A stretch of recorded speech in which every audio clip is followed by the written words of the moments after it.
webinar on the pedagogy of mobile learning. At the end of this short webinar, you should be able to identify effective mobile learning pedagogical practices that integrate existing learning and teaching theories and approaches while recognizing the pedagogical nuances of mobile learning. Let's start by looking at the key characteristics of mobile learning. Mobile learning is portable and flexible. It is the portable mobile devices that we use to access mobile learning, to communicate, to interact with peers, experts, and content of learning. It is flexible because we can complete mobile learning activities from wherever we are at the time of convenience, except for a few activities that would be time or place bound. It is a type of learning that has a capability of being student-centered. In well-designed mobile learning, we address the unique needs and preferences of our students. Mobile learning tends to be personal. Quite often it's our private mobile devices that we use to enter into mobile learning transactions. Therefore, we know the tools that we are using, they're familiar tools, and help us customize the learning. Mobile learning experience tends to be really complex and fragmented at times. So it's very important that we make sure that there is guidance and facilitation incorporated into effective mobile learning. And it tends to be chunked up, since we often enter into those learning transactions while on the go, on demand, impromptu. Smaller pieces of learning are actually much more convenient. Learning then is often on and off, and we have to make sure that in the design and the guidance we provide to our learners, we try to combine all these chunked up bits of learning seamlessly so students can actually learn over time. And yes, many would agree that mobile learning is pervasive and ubiquitous. It enters into our formal learning time as well as into our informal life. We combine formal and informal learning while carrying devices across the various aspects of our life.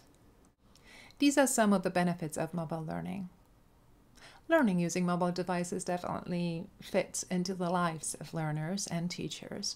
You can utilize your dead time while waiting in a lineup, commuting, or you can access learning when you actually put some time aside for focused, more structured learning activities.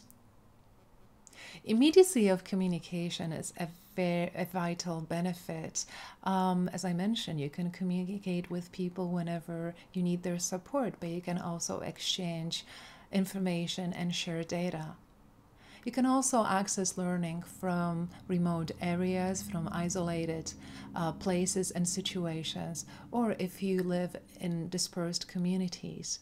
Mobile learning is a great way of accessing learning at the distance.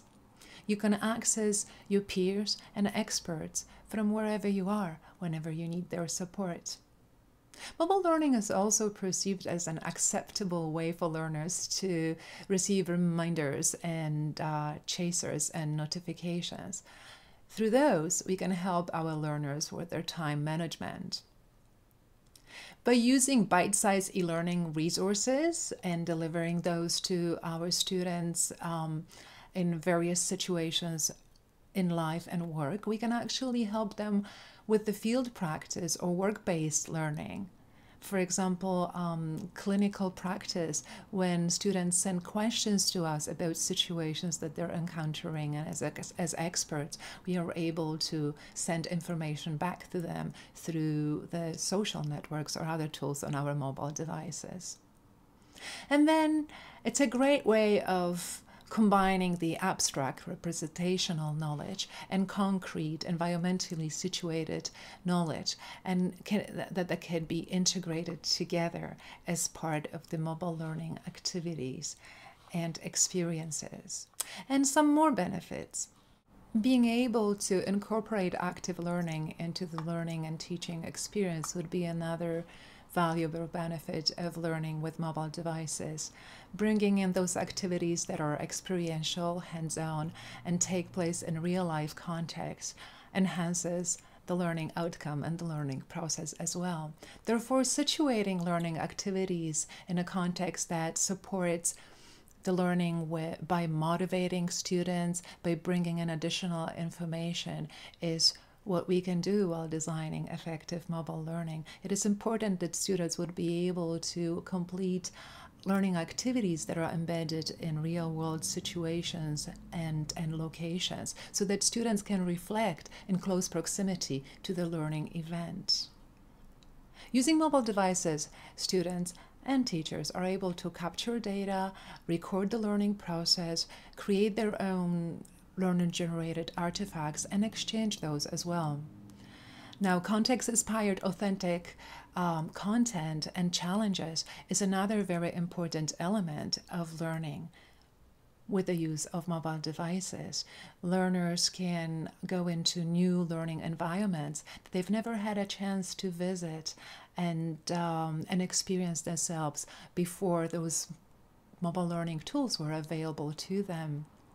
Therefore, by using and designing mobile learning in such a way that we support users' autonomy, we can help users to become self-regulated students and progress with their learning with less and less support and scaffolding from the experts. And then there is opportunities for flexible collaboration and knowledge co-creation, as well as higher levels of accessibility for learners that have special educational needs. What types of learning are appropriate for mobile learning? According to Naismith et al., 2004, mobile technologies can be used in the design of different types of learning activities and experiences. They listed these 6 types of learning, starting with the behaviorist learning, where feedback and reinforcement can be facilitated by mobile devices, and then moving on to constructivist learning, where new concepts and new knowledge are built with the help of using devices when learners are engaging in the social and physical space with others, as well as communicating through the mobile tools. Then situated learning is when learners take a mobile device into an educationally relevant real-world location, and they learn from that particular setting, from that particular context that is full of information. Then collaborative learning is when mobile devices are essentially the tool for communication and exchange of resources, as well as insights and other types of information. Informal and lifelong learning is when we use mobile devices in a less structured, more opportunistic way. We are usually driven our personal curiosity or the need to look up some information, or maybe write a quick email to an expert or a peer asking a question when the information is actually not available in any other way but through a mobile device. And then there's supported learning, where mobile devices monitor progress of the learner. They help you look up your schedules and dates, review and manage your progress, help you with your time management, and basically many other types of learning that probably are not listed here, but you can think of right now. All in all, learning using mobile devices enables learning that is authentic, contextual, collaborative and connected, personalized, active, relevant and meaningful. It is individual, collaborative, but guided by experts and supported by experts as well as peers who are sharing information with you, their insights, as well as evaluating and peer evaluating your learning. And through all of that, it is learning that's empowering and engaging. I'd like to share with you a brief example of mobile-assisted language learning study. Here at the college, a community college in Toronto, Canada, second language students were using mobile devices to augment their English learning with authentic practice in the real world.